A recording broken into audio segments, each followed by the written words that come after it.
This film is about human rights.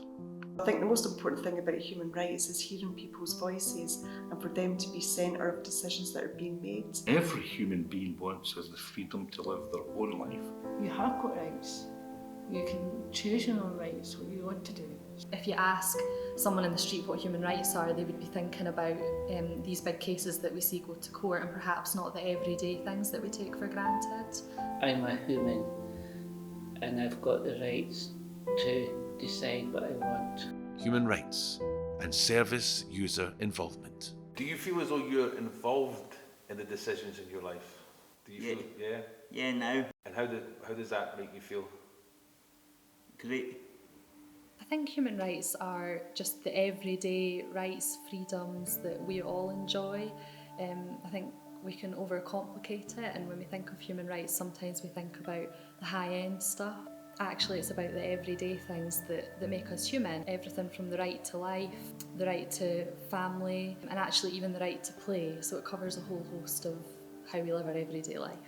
Where, after all, do human rights begin? In small places, close to home.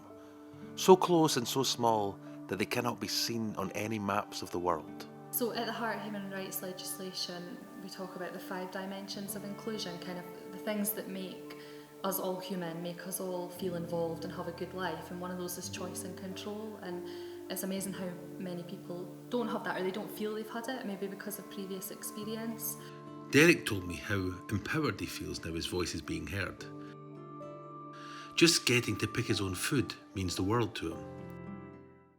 You read the menu. Yeah, and I pick. You pick. But I have people to be normal being, read you off menu, choosing what I have in the meal. So actually, by educating people about rights, professionals taking the time just to ask people, what do you think? How is this for you? How can I support you? Can really support people to be empowered and take control of their own life.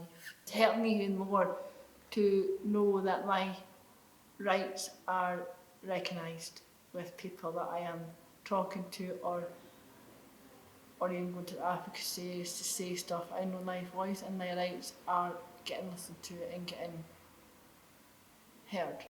So what makes a good advocate? What can professionals do to help you to speak up? A chat, not a forum, gave me time to think. It's a lot about kind of soft skills with people, because a lot of people that we're working with can have kind of cognitive difficulties, for example, because of brain injury, because of language disability, so many things that make it harder for them to participate. Consider where we meet. Not too noisy place.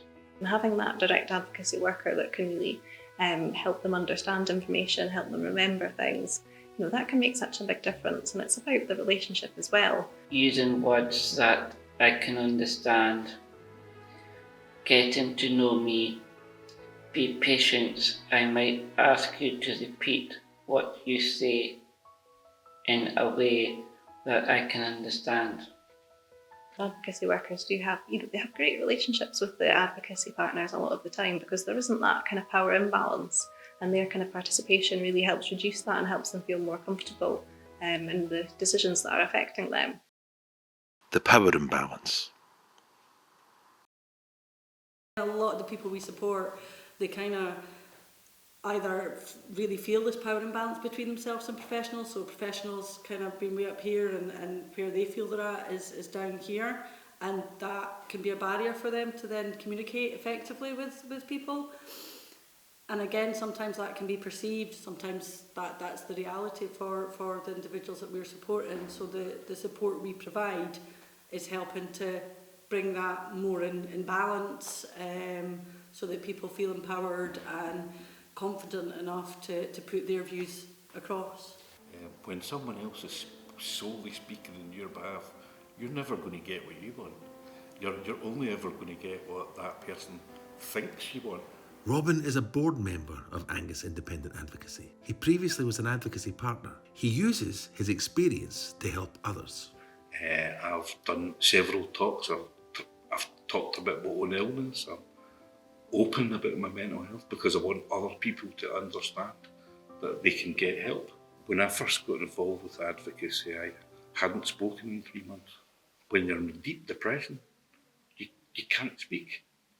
So you either need someone to help you to speak, or you need someone to communicate in your behalf. The panel principles. Panel principles are a human rights-based approach to try and encourage people to participate more, and P in panel is participation, and advocacy supports people to participate and have their voice heard. A is about accountability, so holding those that have power to account around their human rights duties, and particularly in adult protection, there's duties that have power that can stop people from doing things, so it's really important to be able to hold those that have got power to account, and support people themselves to be able to challenge decisions that are being made and make sure that their voice is heard through that process. The N is for non-discrimination, so ensuring that people are treated in a way that they're not discriminated against. E is for empowerment, so supporting people to speak up and have their voice heard. And L is for legality, and adult protection obviously is a legal process, and so it's really important that people are involved in that process, and advocacy can support them to do that. Not only do I get my voice heard, but I've learned to trust my own voice. I've learned to trust that not only is my voice valid, not only sometimes I make good decisions. Now that you've got more independence, Yes, how does that make you feel? good. My life is actually a lot better than it was before I did get my rights are getting heard. It's kind of changed my life. Because if I didn't have any of this, I just wouldn't know what to do.